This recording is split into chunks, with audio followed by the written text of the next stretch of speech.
এর নবীর উম্মতের দল। ইমাম আজম আবু হানিফা বলেন, কি মাসআলা বলো?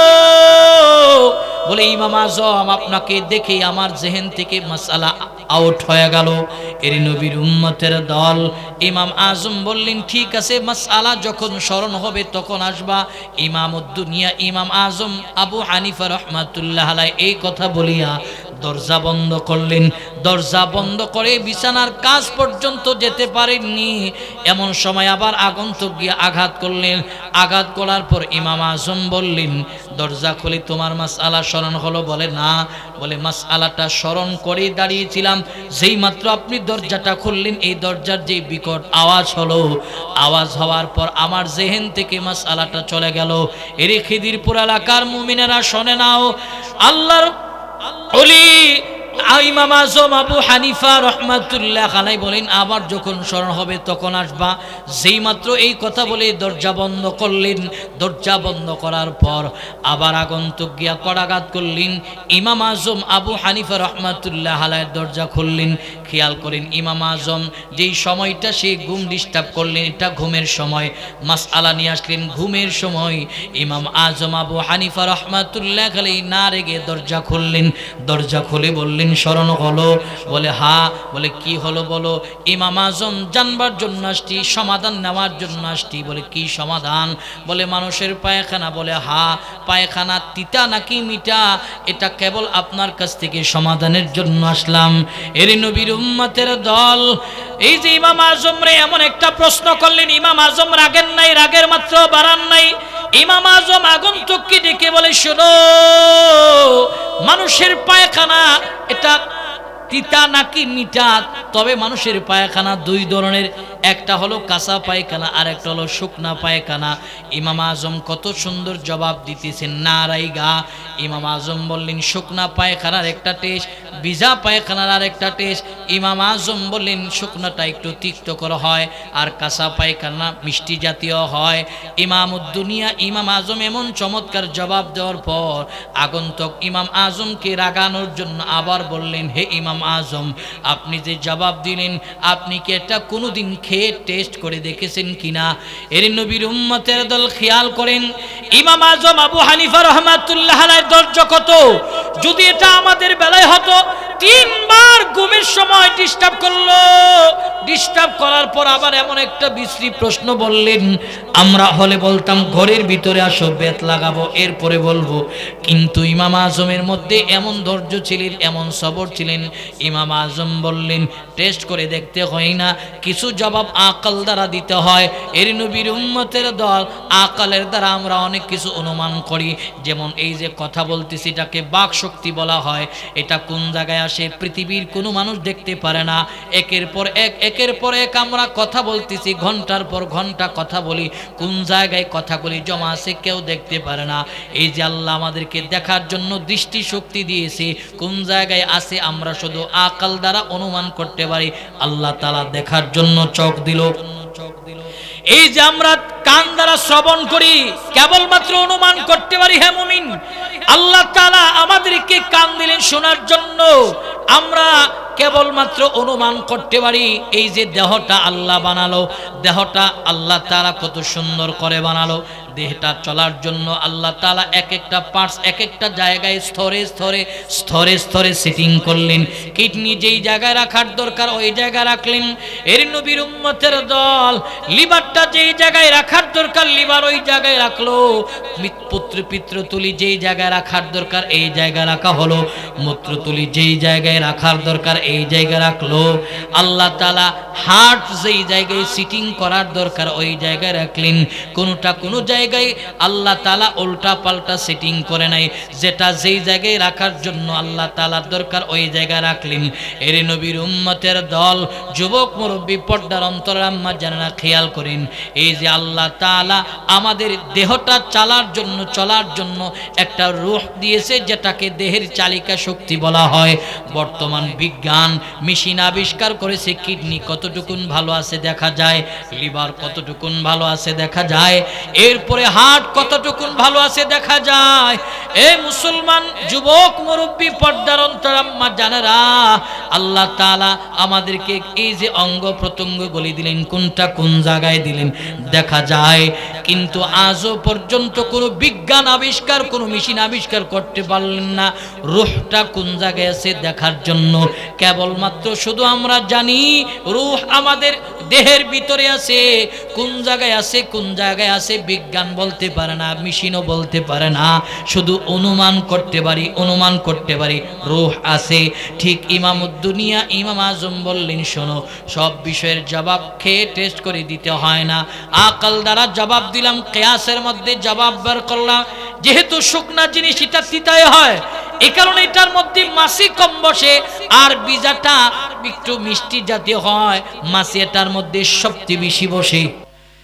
الذي أرسله الله تعالى بالحق بشيرا ونذيرا وداعيا إلى الله بإذنه وسراجا منيرا. أما بعد فأعوذ بالله من الشيطان الرجيم. بسم الله الرحمن الرحيم. الذين ينفقون في السراء والضراء والكاظمين الغيظ والعافين عن الناس والله يحب المحسنين. آمنت بالله صدق الله المولانا العظيم. محبتي زبان خلی درود ابراہیم پوری. اللهم صل على محمد وعلى آل محمد كما صليت على إبراهيم وعلى آل إبراهيم إنك حميد مجيد. اللهم بارك على محمد وعلى آل محمد كما باركت على إبراهيم وعلى آل إبراهيم إنك حميد مجيد. আলহামদুলিল্লাহ।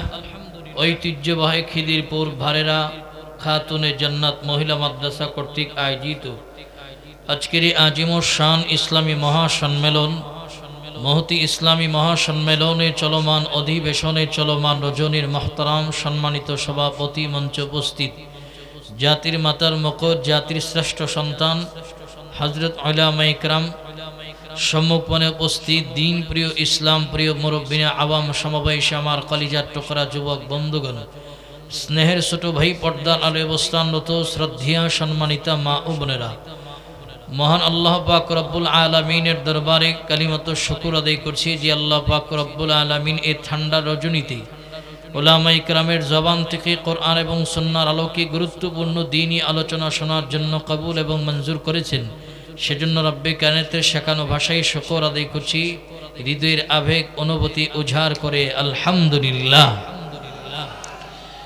সর্বোপরি শুকর যাদের অক্লান্ত পরিশ্রম আর মেহনতের বদলতে আজকের আজিমুর শান ইসলামী মহাসম্মেলন, বিশেষ করে এই এলাকার যুবক বৃন্দ, আইম্মে মাসাজিদ, উলামা ইকরাম, চাকরিজীবী, দিন মজদুর, রাজনীতিবিদ, প্রবাসী ভাই, সর্বশ্রেণীর মানুষ যারা মহতি আয়োজনের জন্য নিজেদের সবটুকু দিয়ে চেষ্টা এবং সহযোগিতা করেছেন, আল্লাহ পাক রব্বুল আলামিন সকলের মেহনতকে কবুল এবং মঞ্জুর করে ইহকালীন জীবন শান্তি, পরকালীন জীবন মুক্তির ফয়সালা করে দেখ, সকলে বলুন আমিন। লক্ষ কোটি দরুদ ও সালাম বিশ্ব মানবতার কান্ধারী, বিশ্ব মানবতার উদ্দিন দিশারি হযরত মুহাম্মদ মুস্তাফা, সকলে পড়ুন সাল্লাল্লাহু আলাইহি ওয়াসাল্লামের উপর। ভাইয়ের আমার, আমি আপনাদের খেদমতে মহাপবিত্র বাণী কোরআনুল করিম থেকে একটু করে আয়াতে করিম তিলাওয়াত করেছি। অর্ধ আয়াতকে সামনে রেখে গুরুত্বপূর্ণ কিছু আলোচনা করব। কর্তৃপক্ষ থেকে যতটুকু সময় আমার জন্য নির্ধারিত রয়েছে, এর ভিতরে আমাদের জীবনের পাথেয় সন্ধানের উদ্দেশ্যে কিছু আলোচনা হবে। আল্লাহ পাক প্রতিটি কথার উপরে আমাদেরকে আমল করার তৌফিক দেখ, সকলে বলুন আমিন।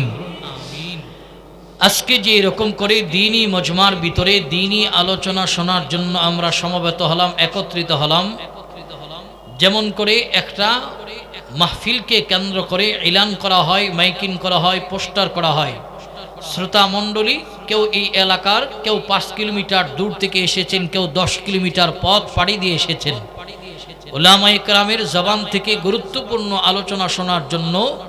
ঠিক এরকম আলোচনার মজলিস আমার আপনার পয়গম্বর আরবি সাল্লাল্লাহু আলাইহি ওয়াসাল্লামও কায়েম করতেন।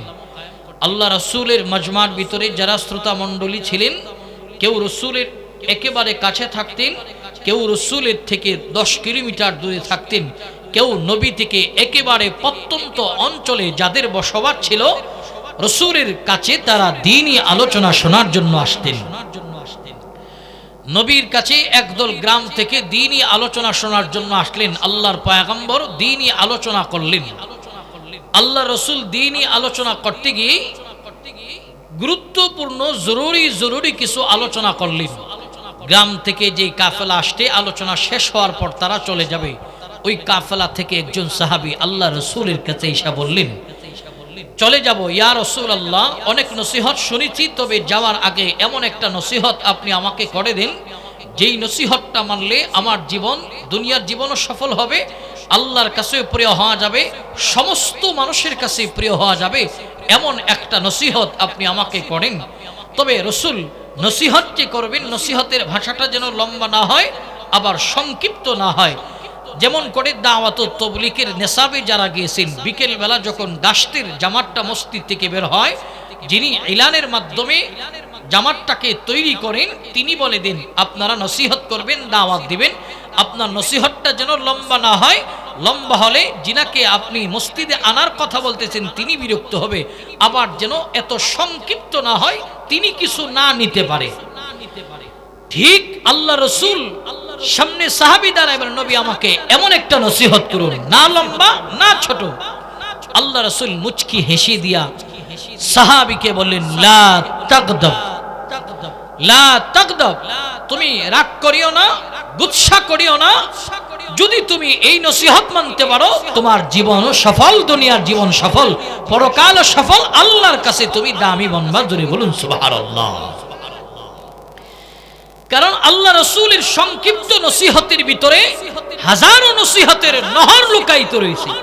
দেখেন রাগের কারণে ভাই ভাইয়ের সূত্র হয়, চাচা ভাতিজার সূত্র হয়, রাগের কারণে আপন ভাই ভাইয়ের সূত্র হয়, কাছের মানুষটা আলাক হয়, রাগের কারণে স্বামী আর স্ত্রী আলাক হয়।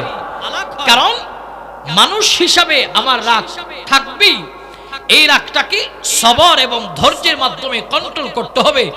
রাগের মাথায় আপনি কারো মাথায় আঘাত করছেন, সে দুনিয়া থেকে বিদায় হয়েছে, আপনি চাকরিজীবী হলে সে মামলা করবে, চাকরিজীবী মামলা করার পর আপনাকে ধরে কারাগারে নেবে। আপনি যদি ব্যবসায়ী হন তো আপনার ব্যবসা গুল্লাই যাবে, আপনার যে হায়াতের মূল্যবান সময়টা আছে কারাগারের শিকলে আবদ্ধ ঘড়ির ভিতরে থেকে থেকে সময়টাও আমার চলে গেল। এক কথায় রাগের কারণে আমি আমার জীবনটাকেই যেন শেষ করে ফেললাম। এই কারণে আমাদেরকে আল্লাহ তাআলা কিছু অঙ্গ দিয়েছে, যেগুলি দড়ি দিয়ে বেঁধে রাখার ইচ্ছা করলে বেঁধে রাখা যাবে, হাত ইচ্ছা করলে দড়ি দিয়ে বেঁধে রাখা যাবে, পা রাখা যাবে, এই যে চোখ দিয়েছে বন্ধ করে রাখা যাবে, কর্ণনাসি দিয়েছে শুনবো না বন্ধ করার ব্যবস্থা আছে, নাক দিয়েছে ঘ্রাণ নেওয়ার জন্য বন্ধ করা যাবে। কিন্তু আমাদের আল্লাহ তাআলা এমন একটা জিনিস দিয়েছে যে জিনিসটার কারণে মানুষ মানুষের সূত্র হয়, সেটা হলো জিহ্বা। এই জিহ্বাকে দড়ি দিয়েও বেঁধে রাখা যায় না, কষ্টিপ দিয়েও রাখা যায় না। এই কারণে আল্লাহ রাসূল বলেন এটাকেই তোমরা কন্ট্রোল করো। এই রাগ উঠলে এই জবান দ্বারা কাউরে গালি দিও না, তাহলেই তোমরা সব জায়গায় সফলতা পাইবা, আল্লাহর হৃদয়ে তোমাদের জায়গা হবে। জোরে বলুন সুবহানাল্লাহ। জোরে একটা ডাক দেন তো ইয়া আল্লাহ, ইমানের আওয়াজে ডাক দেন ইয়া আল্লাহ, পড়েন সুবহানাল্লাহ, আলহামদুলিল্লাহ, ওয়ালা ইলাহা ইল্লাল্লাহ, আল্লাহু আকবার। এই যে রাগ গুচ্ছা করব না তো সফলতা দিবে আল্লাহ।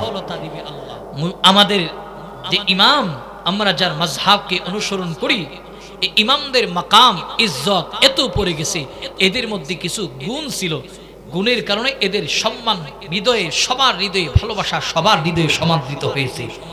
ইমাম আজম আবু হানিফা রহমাতুল্লাহ আলাইহি, তিনি ওনার সময়ে সবচেয়ে বড় আলেম, ওনার জামানায় উনি সবচেয়ে বড় বিদগ্ধ আলেম দিন। উনি ছাত্রদেরকে তালিম দেওয়ার জন্য ঘর থেকে বের হয়, তো ওনার পিছনে একজন হিংসা পোষণ করেওয়ালা ইমাম আজমের বাড়ির পাশে যার বাড়ি, ইমাম আজমের পিছনে গালি দিতে দিতে ইমাম আজমের মাদ্রাসা পর্যন্ত যায়। আবার যখন মাদ্রাসা থেকে ইমাম আজম বাড়ির দিকে আসে, গালি দিতে দিতে ইমাম আজমের বাড়ি পর্যন্ত আসে। কারণ শত্রু দুশ্মন দূরের মানুষ নয়, অতি কাছের মানুষগুলি আমাদের দুশ্মন হয়ে দাঁড়াই। দূরে বলুন ঠিক কিনা? অতি কাছের মানুষগুলি দুশ্মন হয়। ইমাম আজম তাকে কোনোদিন ফিরেও দেখেন নাই। একদিনের ঘটনা, ইমাম আজম চিন্তা করলেন, আরে সে তো নিত্য নতুন গালি বানায় বানায় আমাকে দেয়। কারণ একজন আলেম সবার কাছে জনপ্রিয় হতে পারবে এমনটা নয়। 10 জন মানুষ মহব্বত করবে, 5 জন মানুষ বিরোধিতা করবে। মসজিদের ইমাম যে মুসল্লি সবার কাছে ভালো এরকম নয়। মসজিদের ইমাম, খতিব, মুয়াজ্জিন এরা যে কত যন্ত্রণায় আছে। এরা যদি স্পিডে হাঁটে এও দোষ, আস্তে হাঁটলে এও দোষ। স্পিডে হাঁটলে কিছু সুশীল সমাজের মানুষকে না জানি ইমাম সাহেবের কই বাড়িতে দাওয়াত আছে। আবার যদি আস্তে হাঁটে কিছু মানুষকে না জানি ইমাম সাহেব কই বাড়িতে খাইতে গেছে। আস্তে হাঁটলে দোষ, স্পিডে হাঁটলে দোষ, আস্তে হাঁটলেও দোষ। অতএব তারা যাবে কোথায়? সম্মানিত সুতি, ঠিক ইমাম আজমের যিনি সমালোচক, একেবারে নিকটের মানুষ গালি দিয়ে দিয়ে মাদ্রাসা পর্যন্ত যায়, আবার ঘর পর্যন্ত আসে। ইমাম আজমের ধৈর্য কত! ইমামুদ্দুনিয়া ইমাম আজম আবু হানিফা রাহমাতুল্লাহ আলাইহি প্রতিনিয়ত তার গালি শুনে শুনে শুনে শুনে ইমাম আজম তার জীবন পরিচালনা করে, নিত্যদিনের সব কাজ আঞ্জাম দেয়। ইমাম আজম আবু হানিফা রহমাতুল্লাহ আলাইহি একদিনের ঘটনা, মাদ্রাসা থেকে ছাত্রদের তালিম দেয়া ইমাম আজম আবু হানিফা রহমাতুল্লাহ আলাইহি বাড়ির দিকে রওনা হয়ে গেল। এর নবীর উম্মতের দল, যুবক মুরব্বী, পর্দার অন্তর আম্মা জানেরা, ইমাম আজম আবু হানিফা রহমাতুল্লাহ আলাইহি চিন্তা করলো, হিংসা পোষণ করেওয়ালা এত নিত্য নতুন গালি প্রতিদিন বানায় নিয়ে আসে আমাকে দেওয়ার জন্য। তার ডায়েরিতে বোধহয় আমার ব্যাপারে যে গালি নিয়ে আসে, কিছু গালি বাকি থাকে। ইমাম আজম একদিনের ঘটনা, তিনি তার বাড়িতে যাবে, ডান দিকের রাস্তায় হিংসা পোষণ করেওয়ালা যাবে বাম দিকের রাস্তায়। এর নবীর উম্মতের দল, যুবক মুরব্বী, পর্দার অন্তরাম্মা জানেরা, ইমাম আজম আবু হানিফা রহমাতুল্লাহ আলাইহি দুই রাস্তার মোড়ে দাঁড়ালো। দুই রাস্তার মোড়ে দাঁড়ানোর পর ইমাম আজম হিংসা পোষণ করেওয়ালার দিকে তাকালো। তাকানোর পর হিংসা পোষণ করেওয়ালা বললেন, হে ইমাম আজম, কেন তাকালেন? আপনি কি আমাকে আজকে গালি দিবেন? ইমাম আজম বললেন, গালি দেওয়ার অভ্যাস আমার কোনো দিনেরও ছিল না, আজকেও নয়, তবে আমি এখানে দাঁড়ালাম। শোনো, যতদিন তুমি আমাকে গালি দিয়েছো আমি দেখলাম নতুন নতুন গালি বানিয়ে বানিয়ে বানিয়ে বানিয়ে আমাকে দেওয়ার জন্য এনেছো। আমি ইমাম আজম এখানে দাঁড়ালাম, তোমার এই নোটবুকের ভিতরে যত গালি আছে আমাকে দাও, আমি সব শুনবো। কারণ আমার ব্যাপারে যত গালি আছে দিয়া দাও। এই গালিগুলি ঘড়ির ভিতরে নিয়ে তুমি কষ্ট করে ঘুমানোর দরকার নাই, তোমার দিলটাকে গালি দিয়ে একেবারে ফ্রেশ করে ঘরে ফিরে। জোরে বলুন সুবহানাল্লাহ। যত গালি আছে আমাকে দাও। যেই মাত্র ইমাম আজম ইমামুদ্দুনিয়া আবু হানিফা রাহমাতুল্লাহ আলাইহি কথা বললেন, হিংসা পোষণ করেওয়ালা ইমাম আজমকে দিয়া ধরলো, ধরে চোখের পানি ছেড়ে ছেড়ে কান্না করে বলেন, ইমাম আজম, বুঝিনি এতদিন হিংসা নিয়ে গালি দিলাম, আপনার হৃদয়টা যে এত কোমল আমার জানা ছিল না, আপনি আমাকে মাফ করে দেন।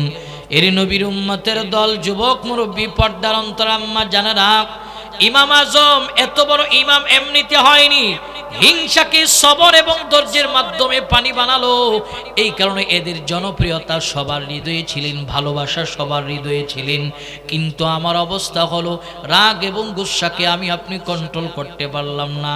কেউ যদি আমাকে গালি দেয়, বাড়িতে গিয়া দৌড়ে আমার ছোট ভাইকে বলি, ভাই যান লাঠি বের করো। কি হলো? উত্তরপাড়ার আব্দুল করিম আমাকে গালি দিয়েছে, ওর মাথায় যতক্ষণ পর্যন্ত লাঠি না মারতে পারবো ততক্ষণ আমার ঘুম হবে না। এটা আখলাকে পয়গম্বরের কোনো কাতারের ভিতরে পড়ে না। এর নবীর উম্মতের দল, নবীর আখলাক কত সুন্দর, আমার আপনার নবীর আখলাক কত সুন্দর, আমার নবীর চরিত্র কত সুন্দর। আমরা আজকে নবীর সাথে জান্নাতে যেতে চাই, নবীর সাথে আমরা ভিআইপি লাউঞ্জে আল্লাহর জান্নাতে যেতে চাই, তামান্না আমাদের। অথচ নবীর আদর্শ কত সুন্দর।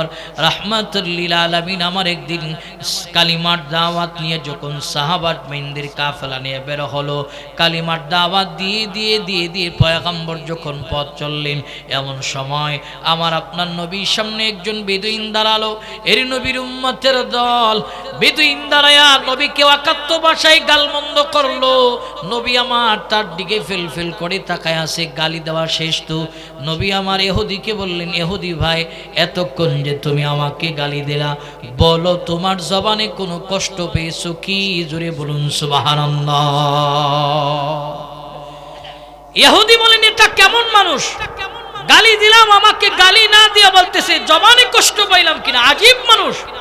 বললেন শুনেছি আপনি রাসূল। বলে হ্যাঁ। বলে কি প্রমাণ আপনার কাছে আছে? আল্লাহ রাসূল বলেন কি প্রমাণ লাগবে বলো। ইহুদি দিক বিদিক নজর করলো, পাহাড়ের উঁচু টিলায় নজর করে দেখে বিশাল বড় এক গাছ দেখা যায়। বলে এই গাছ যদি ভাসমান হয়ে আপনার সামনে এসে স্বীকারোক্তি দিয়ে নবী, এরপরে বিশ্বাস হবে আল্লাহ আপনাকে নবুয়তি দিয়েছে। রাসূল শাহাদাত আঙ্গুলি উঁচু করেছে, পাহাড়ের গাছ ভাসমান হয়ে আমার আপনার নবীর সামনে এসে কালিমা পড়তে আরম্ভ করলো। জোরে বলুন আল্লাহু আকবার। রাহমাতাল লিল আলামিন আমার বলেন, ও ইহুদি ভাই দেখো, এই গাছ কালিমা পড়লো, তুমি কালিমা পড়ে মুসলমান হয়ে যাও। এর নবীর উম্মতের দল যুবক মুরব্বী খেয়াল করেন, নবী আমার এই কথা বলার পর বেঈমান বললেন গাছ বললেই চলবে না, গাছটা ওখান থেকে শিকড় নিয়ে এসেছি, শিকড় থেকেও কালিমার আওয়াজ বের হতে হবে। এর নবীর উম্মতের দল নবী আমার বলতে হয়নি, গাছে শিকড় থেকেও কালিমার আওয়াজ বের হয়ে গেল। বেঈমান আমার নবীর আদর্শ দেখার পর চোখের পানি ছেড়ে দিয়ে কান্না আরম্ভ করে বললেন, পয়গম্বর এতদিন বুঝিনি আবু জাহেল, আবু লাহাব, উকবা, শাইবা, ওয়ালিদ ইবনে মুগীরা, আস ইবনে ওয়াইল যারা মক্কা নিয়ন্ত্রণ করে, তারা এতদিন বাধা প্রদান করতো আপনার সামনে যেন না যায়, কাছেও যেন না যায়। আজকে স্পষ্ট মুজিজা দেখি, আখলাক দেখলাম, অতএব নিঃসন্দেহে আপনি আখেরি জামানার পয়গম্বর। এই মুহূর্তে এক্ষুনি আমাকে কালিমা পড়ায়া মুসলমান বানায়া দেন। এর নবীর উম্মতের দল নবী যদি বেঈমানের গালির জবাবে প্রতিটা গালি দিতেন, বেঈমান মুসলমান হতেন না, বেঈমান পয়গম্বরের দিকে আকৃষ্ট হতেন না। নবী আমার গালির জবাবে কোমল ভাষায় জবাব দিয়েছে, এই কারণে বেঈমান কালিমা পড়লেন। এই কারণে আজকে আমার আপনার ব্যবহার, এই কারণে আমার আপনার আপনজন শত্রু হয় না, আমার আপনার ব্যবহার হওয়া চাই কমল, ব্যবহার হওয়া চাই কমল। কমল ব্যবহার যারা করবে তাদের বন্ধু বাড়বে, শত্রু নয়, বন্ধু বাড়বে, বন্ধু বাড়বে। এই কারণে আল্লাহর পয়গম্বর বলেন বন্ধু বানাও, কোমল ব্যবহার করো, নরম ব্যবহার করো, রাগ কন্ট্রোল করো। কারণ রাগ কন্ট্রোল করলে, রাগের কন্ট্রোল করার পর সবর করলে, ধৈর্য ধারণ করলে, ধৈর্যের মূল্য পৃথিবীর কেউ না দিলেও ধৈর্যের মূল্য দিবে কে? জোরে বলেন দেবে কে? ধৈর্যের মূল্য যেহেতু আল্লাহ দেবে হে মুমিন, ধৈর্যের প্রতিদান আল্লাহর কাছ থেকেই নিতে হবে, দুনিয়ার কোনো মানুষের কাছে নয়। এই কারণে রাগ উঠবে তো তুমি এই রাগটারে সবর এবং ধৈর্যের মাধ্যমে পানি বানাও। সুবহানাল্লাহ। দাঁড়ানো অবস্থায় রাগ উঠছে, বসে যাও। বসা অবস্থায় রাগ উঠছে, শুয়ে যাও। শোয়া অবস্থায় রাগ উঠছে তো ইস্তেগফার করো। এরপরও রাগ কমতেছে না, ওযু বানাও, ওযু বানায়া নামাজে দাঁড়াও। এরপরও এই রাগের মাত্রাটাকে উপরে নেওয়া যাবে না। আজকে মানুষ হিসাবে আমাদের সবারই রাগ আছে, রাগটা কোথায় দেখাবো, কোন জায়গায় দেখাবো, ওই জিনিসটা আমরা জানি না। শরীয়তে ইসলামে রাগ দেখানোর জায়েজ পন্থাও রয়েছে। আজকে তো আমি আপনি রাগ দেখায়, আমাকে কেউ গালি দিলে তখন রাগ দেখায়, ভাইকে কেউ গালি দিলে তখন রাগ দেখায়, আমার দলের নেতাকে কেউ গালি দিলে তখন রাগ দেখায়, আমার বংশের শিকড় নিয়ে কেউ কথা বললি তখন রাগ দেখায় না। তখন ওই জায়গায় সর্বোচ্চ ধৈর্যের পরিচয় দেওয়া চায়, কিন্তু আমরা ওই জায়গায় রাগটা দেখাই। শরীয়তে ইসলামে রাগ ওই জায়গায় যায় যখন কেউ আমার কোরআনের বিরুদ্ধে কথা বলবে, যখন কেউ আমার রাসূলকে গালি দিবে, যখন আমার ইসলামকে কেউ আঘাত করে কথা বলবে, যখন আমার মাবুদকে নিয়ে কেউ কথা বলবে, যখন আমার রাসূলকে নিয়ে কেউ ব্যঙ্গাত্ম মনোভাব প্রকাশ করবে, তখন তুমি রাগ দেখাও। যখন কেউ টুপিওয়ালা, দাড়িওয়ালা, পাগড়িওয়ালাকে নিয়ে আঘাত করে কথা বলবে, মসজিদের ইমামকে গালি দিবে, মুয়াজ্জিনকে গালি দিবে, খতিবকে গালি দিবে, তখন তুমি রাগের মাত্রা বাড়িয়ে যে গালি দিয়েছে তার টুটি চেপে ধরো, ওই জায়গায় রাগ জায়েজ। কিন্তু আজকে আমরা রাগ দেখাই নিজের বেলা, যে আলেমকে গালি দিবে ওই জায়গায় রাগ দেখায় তার টুটি চেপে ধরতে হবে। দূরে বলুন ঠিক কিনা? কিন্তু আমাদের অবস্থা হলো নিজেরে গালি দিলে তখন যায় কালারে ধরি, গালি দিছস দিছি তোর সাইজ করিলাম, আমার বংশ জানাস লাঠিওয়ালা বংশ, সাইজ করবো তোরে না। রাসূল বলেন, শরীয়ত বলেন, রাগ ওই জায়গায় জায়েজ। আল্লাহর পয়গম্বরের সাহাবী মেয়ের জামাত হযরত আলী রাদিয়াল্লাহু তাআলা আন, তিনি শুনলেন যে আল্লাহর রাসূলকে একজন বিদুইন গালি দিয়েছে। তো হযরত আলী রাদিয়াল্লাহু তাআলা ওই বিদুইনকে বহুদিন যাবত তালাশ করতেন। হযরত আলী রাদিয়াল্লাহু তাআলা একদিন পথ চলতেছে মরুভূমির প্রান্ত দিয়ে, দেখে সে চাষাবাদ করতেছে, তারে গিয়া কালারে ধরছে, ধরে বলতেছে শুনছি রাসূলকে গালি দিছো? বলে হ্যাঁ। বলে যেই জিহ্বা দিয়া গালি দিয়েছো, আমি আলী এই জিহ্বাটা আমার তলোয়ার দ্বারা খণ্ডিত করে ফেলবো, কেটে ফেলবো, তোমাকে আমার বাড়িতে নিয়ে যাব। কালারে ধরে বেদুইনকে বাড়িতে নিয়ে গেছে। খাদেমকে গিয়া বললেন, খাদেম চাবুক দাও এবং তলোয়ার দাও, তাকে আঘাত করব, তার জিহ্বাও কর্তন করব, কারণ সে আমার নবীকে গালি দিয়েছে। ভাইরা আমার, রাহমাতাল লিল আলামিনের সাহাবী হযরত আলী রাদিয়াল্লাহু তাআলা বেদুইনকে বাড়িতে নিয়ে নিচে ফালালো। নিচে ফালায়া খাদেমকে আদেশ দিলেন তলোয়ার দাও। তলোয়ার দেওয়া হলো। তলোয়ার দেওয়া মাত্র হযরত আলী রাদিয়াল্লাহু তাআলা তলোয়ার হাতে নিলেন। এরি নবীর উম্মতের দল হাতে নিয়ে যেই মাত্র আলী সিনার উপরে বসলো, বেদুইন চিন্তা করলো হযরত আলী সে আমাকে জিহ্বা কর্তন করে ফেলবে নবীকে গালি দেওয়ার অপরাধে। আমি আমার এই জিহ্বা দিয়া মুখের যে জমাট বাঁধা লালাতা আছে থুতু হিসাবে নিক্ষিপ্ত করব আলীর চেহারায়। রাহমাতাল লিল আলামিনের সাহাবী আলীর চেহারায় যেই মাত্র বিদুইন তার মুখের থুতুটাকে নিক্ষিপ্ত করলেন, দেওয়া মাত্র হযরতে আলী রাদিয়াল্লাহু তাআলার রাগের যে কোয়ালিটি ছিলেন, লেভেল ছিলেন, এটা যেই পরিমাণে জায়গায় ছিল এর চেয়ে আরো উপরে উঠে গেল। কারণ হযরতে আলী ধরে আনলেন নবীরকে গালি দেওয়ার অপরাধে তার জিহ্বা কর্তন করবে, কিন্তু তার চেহারার মধ্যে থুতু মেরেছে নিক্ষিপ্ত করার কারণে রাগের মাত্রা আরো বেড়ে গেল। রাহমাতাল লিল আলামিনের সাহাবী হযরতে আলী রাদিয়াল্লাহু তাআলা গভীর থেকে চিন্তা ভাবনা করার পর যে আমাকে থুতু দিয়েছে, অতএব আমি তারে ধরে এনেছিলাম একটা কারণে, এখন যদি বিচার করি নিজের জন্য জিহ্বা কর্তন করা হবে, বিচার করা হবে। যে অপরাধ সে করলো, আমার তো এখন তার কল্লা কেটে দেওয়ার অপরাধ করেছে, কিন্তু কাটব না। নিচে থেকে উঠালেন। এর নবীর উম্মতের দল, যুবক মুরব্বী, পর্দার অন্তরাম্মা জানেরা, রাহমাতাল লিল আলামিনের সাহাবী ওই বিদুইনকে বুকের মধ্যে নিল, বুকের মধ্যে নিয়ে চাপ দিয়া দোয়া করলেন, আর কল্যাণের দোয়া করে তার জন্য বিদায় করে দিলেন। কল্যাণের দোয়া করে বেখচুর খালাস করে দিয়া বলেন, যা তোর বিচার করলাম না, জিহ্বাও কাটব না। এরই নবীর উম্মতের দল, নবী আমার সাহাবী এই আদর্শ দেখানোর পর হযরত আলীর সামনে ওই বিদুইন দাঁড়ায় বলেন, আলী তুমি আমাকে দনে আনলা বিচার করার জন্য, কিন্তু জিহ্বাও কাটো নাই, চেহারায় থুতু মারলাম, এর বিচারও করো নাই, না করে তুমি আমাকে বেখুচুর খালাস করে দিলা, কারণ জানবার চাই। রাহমাতাল লিল আলামিনের সাহাবী আলী ডেকে বললেন, তোমাকে আমি ধরে এনেছিলাম একটা কারণে, কিন্তু কারণ আরেকটা দাঁড়ালো, আমার চারাই থুতু মেরেছো, এই কারণে আমার রাগের মাত্রা বেড়ে গেল।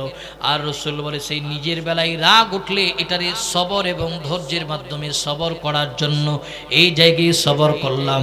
যেই মাত্র উত্তম আখলাক আর আদর্শের কথা বললেন, রাহমাতাল লিল আলামিনের সাহাবী আলীকে বিদিন ডেকে বলে, ও রাসূলের সাহাবী আলী শোনো, যেই নবীর কাছ থেকে আদর্শ পেয়েছো আমাকে ওই নবীর কাছে নিয়ে যাও।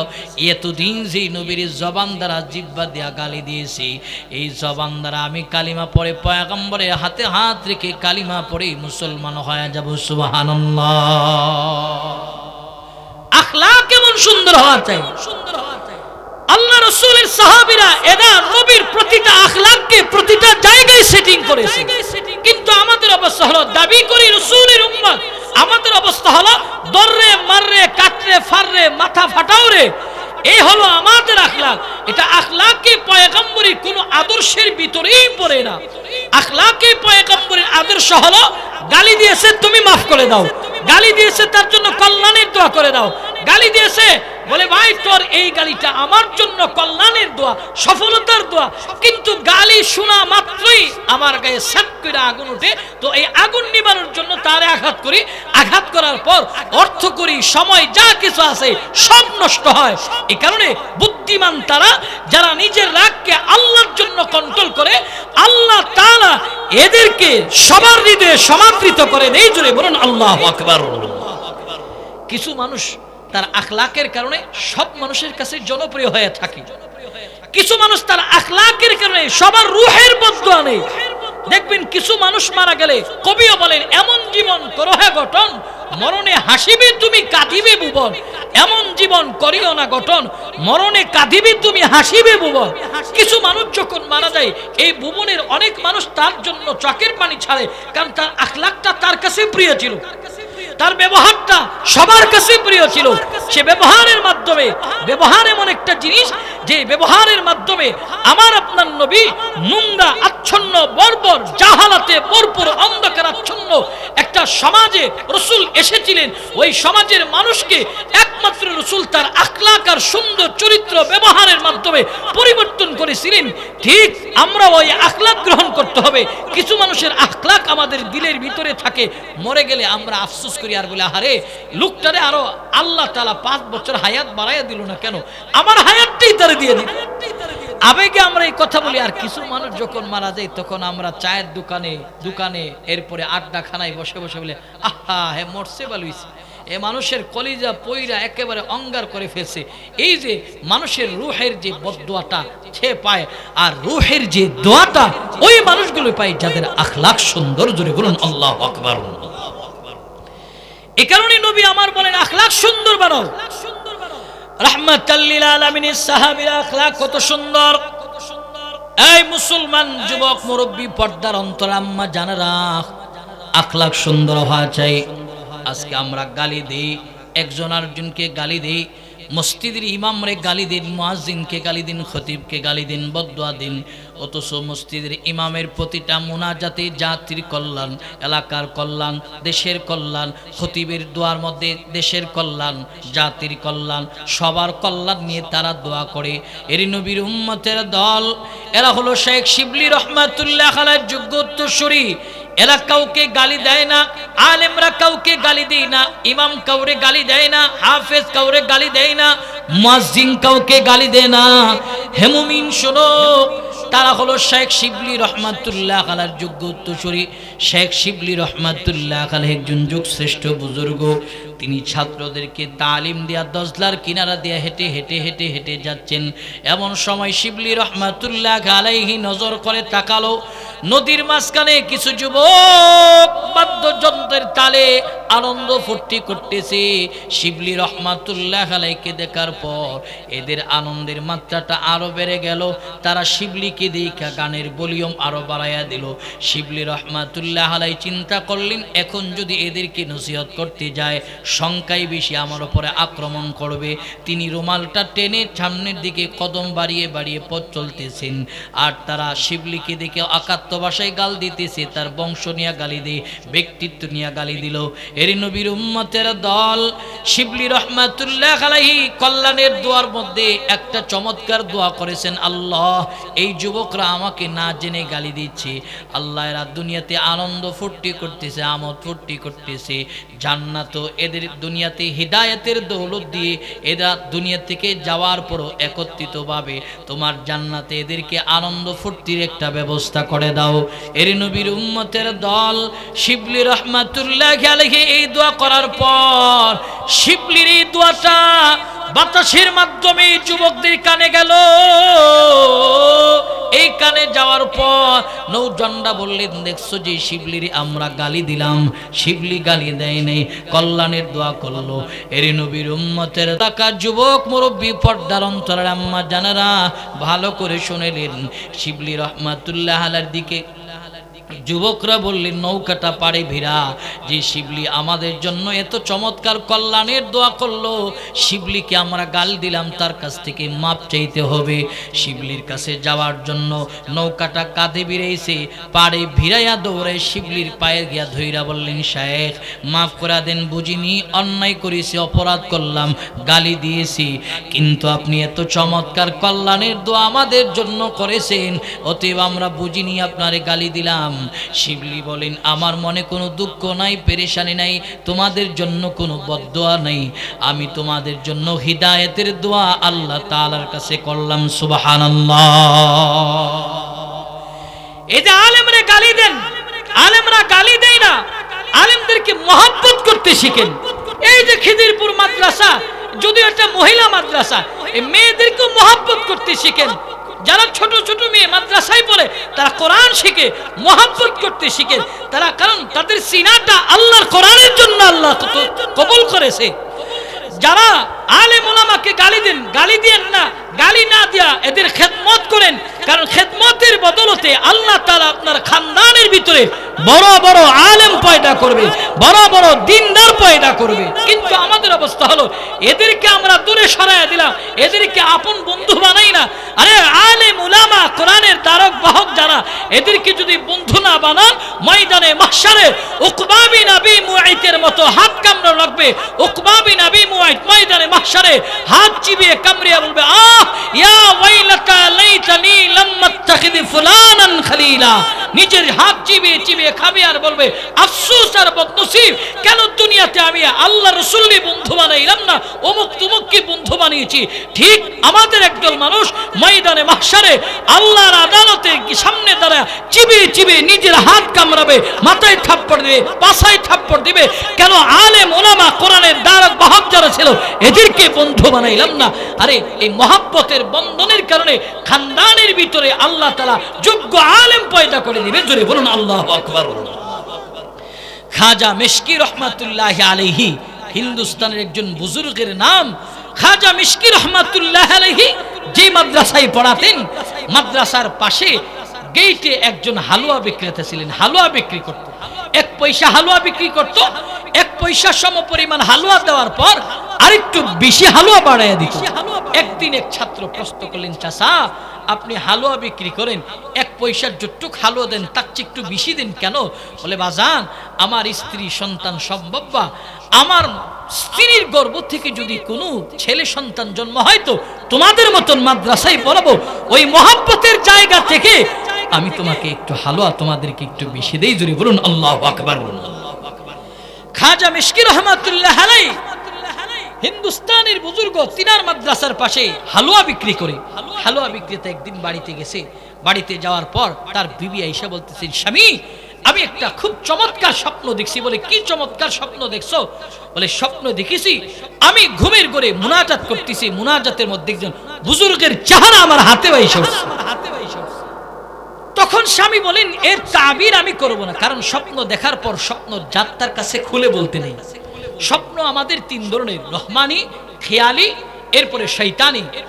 রহমানি মানে আল্লাহ প্রদত্ত, খেয়ালি সারাদিন খেয়াল করছে, দররে মাররে কাটরে ফালরে ক্ষেতের আইল কাটরে, রাত্রে বেলা ঘুমের মধ্যে দররে মাররে কাটরে লাইল কাটরে, ধান কাটা হয় নাই রে, কারণ সারাদিন তার খেয়ালই ছিল এটা। আর কিছু স্বপ্ন হলো শয়তানি, মানে দেখতেছে খিদিরপুর কোনো চায়ের দোকানে বৈশা বম রুটি দিয়া দুধ চা খাইতেছে, ঘুম থেকে ওইটা দেখে বালিশের কোনা কামড় দিয়া ধরে রাখছে। এটা হলো শয়তানি। আর কিছু স্বপ্ন হলো রহমানি, যেটা আল্লাহ প্রদত্ত।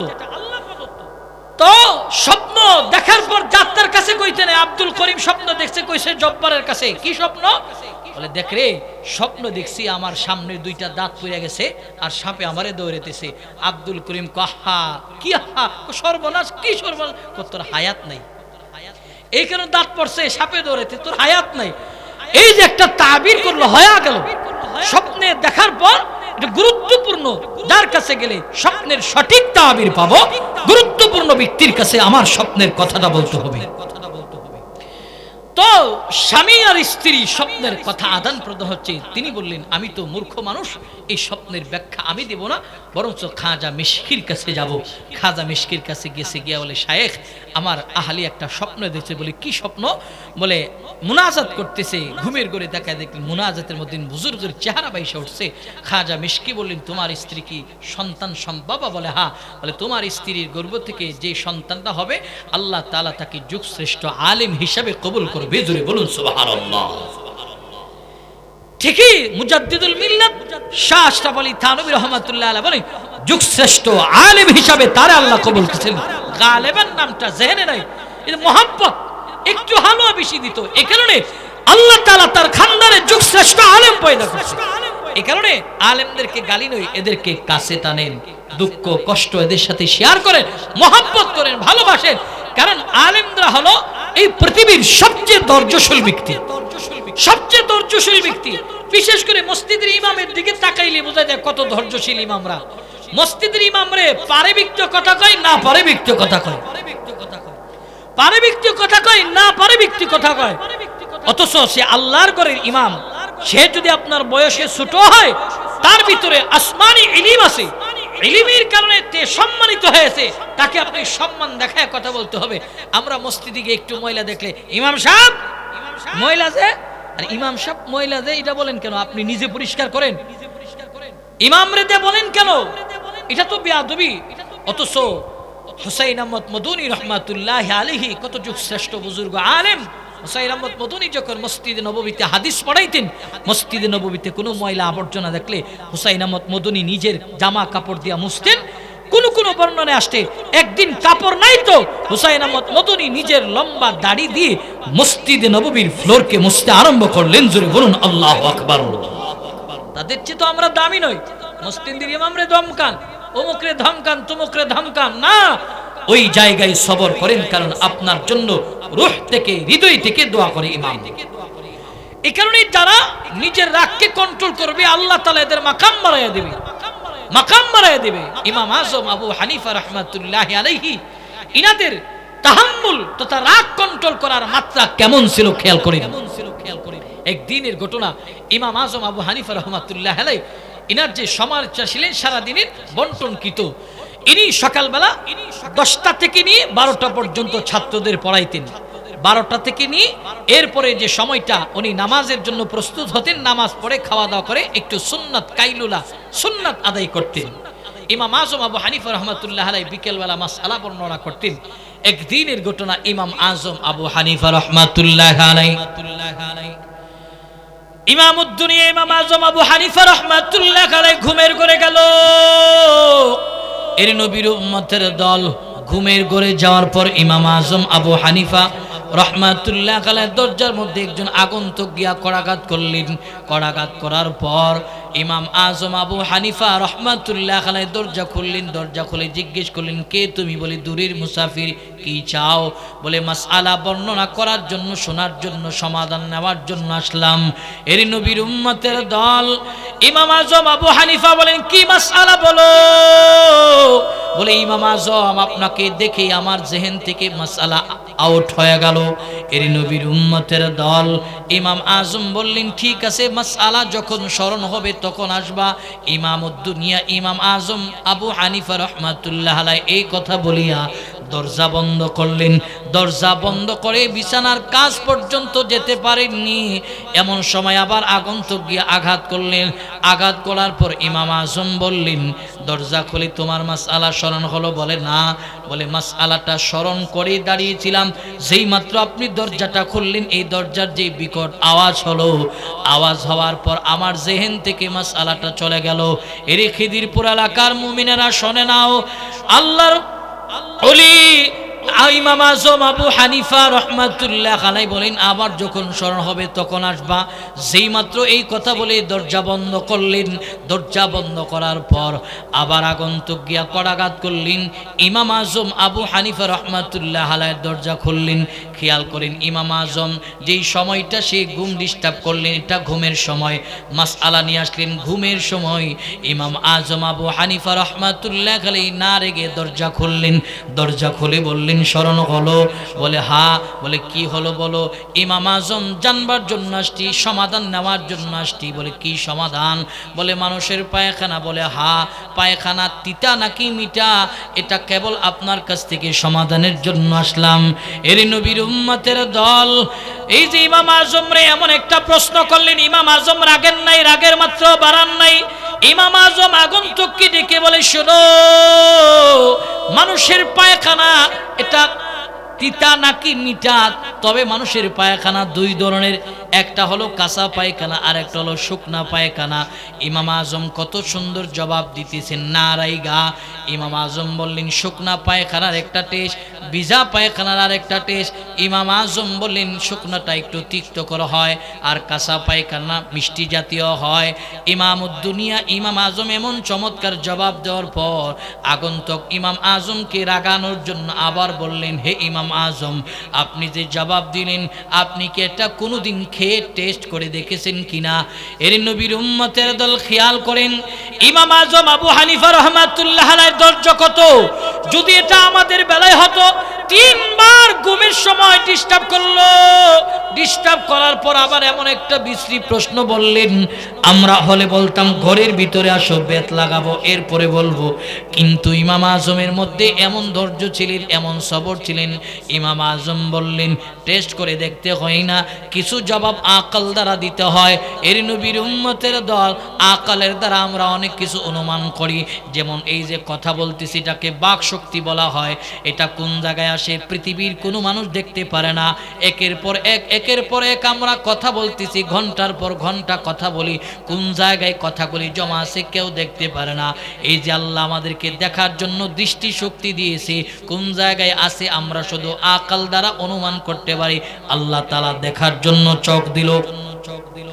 এই যে আমরা কান দ্বারা শ্রবণ করি, কেবলমাত্র অনুমান করতে পারি। হে মুমিন, আল্লাহ তাআলা আমাদেরকে কান দিলেন শোনার জন্য, আমরা কেবলমাত্র অনুমান করতে পারি। এই যে দেহটা আল্লাহ বানালো, দেহটা আল্লাহ তাআলা কত সুন্দর করে বানালো। দেহটা চলার জন্য আল্লাহ তাআলা এক একটা পার্টস এক একটা জায়গায় স্তরে স্তরে সেটিং করলেন। কিডনি যেই জায়গায় রাখার দরকার ওই জায়গায় রাখলেন। এর নবীর উম্মতের দল লিভারটা যেই জায়গায় রাখার দরকার লিভার ওই জায়গায় রাখলো। পিত্রতুলি যেই জায়গায় রাখার দরকার এই জায়গায় রাখা হলো। মূত্রতুলি যেই জায়গায় রাখার দরকার এই জায়গায় রাখলো। আল্লাহ তাআলা হার্ট যেই জায়গায় সিটিং করার দরকার ওই জায়গায় রাখলেন। কোনো জায়গায় আল্লাহ তাআলা উল্টা পাল্টা সেটিং করে নাই, যেটা যেই জায়গায় রাখার জন্য আল্লাহ তাআলার দরকার ওই জায়গায় রাখলেন। এর নবীর উম্মতের দল, যুবক মুরব্বী, পর্দার অন্তরের আম্মা জানেনা, খেয়াল করেন, এই যে আল্লাহ তাআলা আমাদের দেহটা চলার জন্য একটা রূহ দিয়েছে, যেটাকে দেহের চালিকা শক্তি বলা হয়। বর্তমান বিজ্ঞান মেশিন আবিষ্কার করেছে, কিডনি কতটুকুন ভালো আছে দেখা যায়, লিভার কতটুকুন ভালো আছে দেখা যায়, এরপরে হার্ট কতটুকুন ভালো আছে দেখা যায়। এই মুসলমান যুবক মুরব্বী, পর্দার অন্তর আম্মা জানেরা, আল্লাহ তাআলা আমাদেরকে এই যে অঙ্গ প্রত্যঙ্গগুলি দিলেন, কোনটা কোন জায়গায় দিলেন দেখা যায়, কিন্তু আজও পর্যন্ত কোনো বিজ্ঞান আবিষ্কার, কোনো মেশিন আবিষ্কার করতে পারলেন না রূহটা কোন জায়গায় আছে দেখার জন্য। কেবলমাত্র শুধু আমরা জানি রূহ আমাদের দেহের ভিতরে আছে, কোন জায়গায় আছে কোন জায়গায় আছে বিজ্ঞান বলতে পারে না, মেশিনও বলতে পারে না, শুধু অনুমান করতে পারি রূহ আছে। ঠিক ইমামুদ্দুনিয়া ইমাম আজম বললেন, শোনো, সব বিষয়ের জবাব খেয়ে টেস্ট করে দিতে হয় না, আকল দ্বারা জবাব দিলাম, কিয়াসের মধ্যে জবাব বের করলাম। যেহেতু শুকনা জিনিস এটা তিতায় হয়, এই কারণে এটার মধ্যে মাছি কম বসে, আর বীজাটা একটু মিষ্টি জাতীয় হয়, মাছি এটার মধ্যে সবচেয়ে বেশি বসে। ইমাম আজম চমৎকার জবাব দেওয়ার পর ওই আগন্তুক চোখের পানি ছেড়ে কান্না আরম্ভ করলেন। হে ইমাম আজম, বুঝিনি, কষ্ট দিলাম, মাফ চাই। ইমাম আজম বলেন, কি কষ্ট তুমি আমাকে দিলা? কেবলমাত্র আমি একজন ইমাম হিসাবে তোমারই সমাধান দিয়ে দিলাম। ইমাম আজমকে তখন বলতেছে, না, এটা আমার হৃদয় থেকে বানিয়ে প্রশ্ন আপনার দরবারে নিয়ে এসেছিলাম। আমি আমার বন্ধুর সাথে ওয়াদাবদ্ধ হয়েছিলাম। আমার বন্ধু বললেন আপনার রাগ কন্ট্রোল করার মাত্রা বেশি, আর আমি বললাম সুফিয়ান সাউরি, যিনি আপনার সমসাময়িক আরেক বুজুর্গ, তার রাগ কন্ট্রোল করার মাত্রা বেশি। কিন্তু আমি আমার বন্ধুর সাথে প্রতিজ্ঞাবদ্ধ হয়েছি, আজকে আপনার রাগটা কন্ট্রোল করার জন্য বিশ্রী প্রশ্ন বানায় নিয়ে আসলাম, অথচ আপনি এই চমৎকার সমাধান দিয়েছেন। অতএব আপনারে কষ্ট দেওয়ার ফলে আপনি আমাকে মাফ করে দেন। এর নবীর উম্মতেরা, ইমামুদ্দুনিয়া ইমাম আজম তাকে বুকে নিয়ে বলেন, কষ্ট নাই, দুঃখ নাই, কোনো ব্যথা নাই, তোমার জন্য আমি সফলতার দোয়া করলাম, কল্যাণের দোয়া করলাম।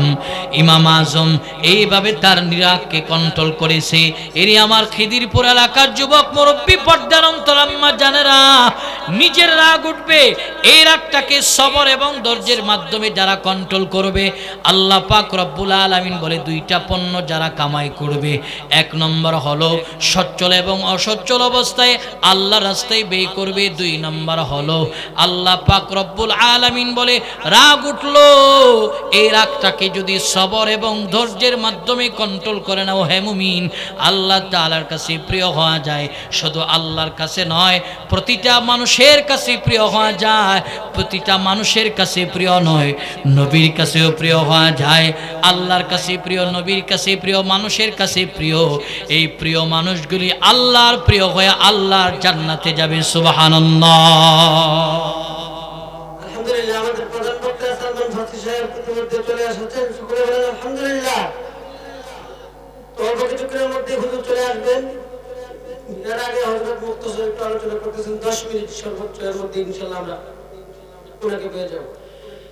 ভাইয়ের আমার, এই কারণে সবার কাছে আমাদের প্রিয় হওয়া রাখবে। খালি নিজের পরিবারের কাছে প্রিয় হলাম এমন নয়, নিজের বংশের লোকের কাছে প্রিয় হলাম এমন নয়।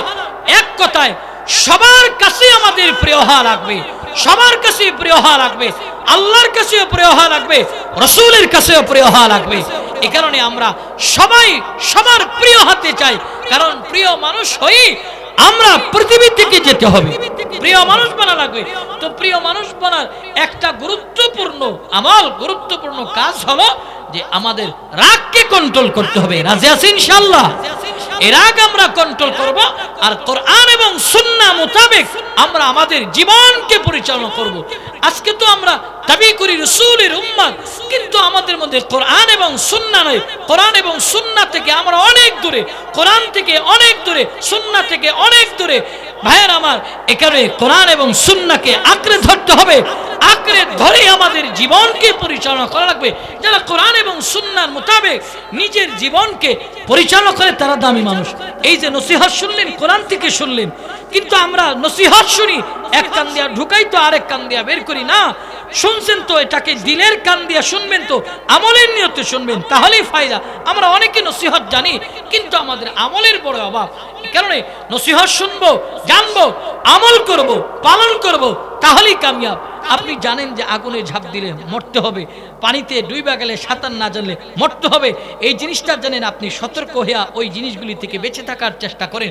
কিন্তু আপনি এটাও জানেন যে কোরআন এবং সুন্নাহ ছাড়া জীবন চালালে এই জীবনটা বিফলে চলবে। অতএব কোরআন এবং সুন্নাহ সমন্বয়ে যারাই জীবন চালাবে তাদের জীবন সফল। যেমন সাহাবীরা কোরআন এবং সুন্নাহকে আঁকড়ে ধরে তারা জীবন চালিয়েছে, এ কারণে তারা সফল। কেমন সফল? আল্লাহ তাআলা বলেন রাদিয়াল্লাহু আনহুম ওয়া রাদু আন, তারা আল্লাহর প্রতি তারা খুশি, আল্লাহ তাদের প্রতি খুশি। খুশি হয়ে খুশির পুরস্কার কি দিলেন? যে আবু বকর জান্নাতি, ওমর জান্নাতি, উসমান জান্নাতি, এইভাবে আল্লাহর রাসূল জান্নাতি জান্নাতি ঘোষণা করেছে। আল্লাহর পক্ষ থেকে যারা সরাসরি জান্নাতের সার্টিফিকেট পেয়েছে এবং সালাম পেয়েছে, জোরে বলুন আল্লাহু আকবার। এরা দামি বনেছে, এদের কাছে কোরআন এবং সুন্নাহর মূল্য ছিল। আল্লাহ রাসূল বলেন উম্মত দুটো জিনিসের সমন্বয়ে তোমাদের জীবন চালাও। তারাকতু ফীকুম আমরাইন লান তাদিল্লু মা তামাসসাকতুম বিহিমা কিতাবাল্লাহি ওয়া সুন্নাত রাসূল। এক নম্বর হলো কোরআন, দুই নম্বর হলো সুন্নাহ। ভাইরা আমার, এই কোরআন সুন্নাহর গুরুত্ব আজমত ছেলেদেরকে যেরকম শেখানো হয় মেয়েদেরকেও শেখানো হয়। ছেলেদেরকে শিক্ষা দেওয়ার জন্য ছেলেদের মাদ্রাসা আছে, মেয়েদেরকে শিক্ষা দেওয়ার জন্য এই খিদিরপুর বারেরা খাতুনে জান্নাত মহিলা মাদ্রাসা আছে। অতএব আমাদের সন্তানদেরকে একটা আদর্শ কাঠামোতে রেখে যেতে হবে, ছেলে মেয়ে উভয়কে আদর্শ একটা কাঠামোতে রেখে যেতে হবে। অতএব এই মাদ্রাসাকে আমাদেরকে মহাব্বত করতে হবে, ভালোবাসতে হবে। সম্মানিত শুধু দুই জিনিসের পণ্য যারা কামাই করে, এক নম্বর সচ্ছল এবং অসচ্ছল অবস্থায় যারা ব্যয় করে আল্লাহর রাস্তায়। অতএব এই মহিলা মাদ্রাসার সহযোগী আমরা হব। এখান থেকে এমন ভাগ্যবান আমি কয়েকজন ব্যক্তি চাই যে এই কোরআনের মজলিসে আসতেন, কোরআন 30 পারা এই কোরআনের আয়াত পড়ে পড়ে উলামা ইকরাম বয়ান করেছে।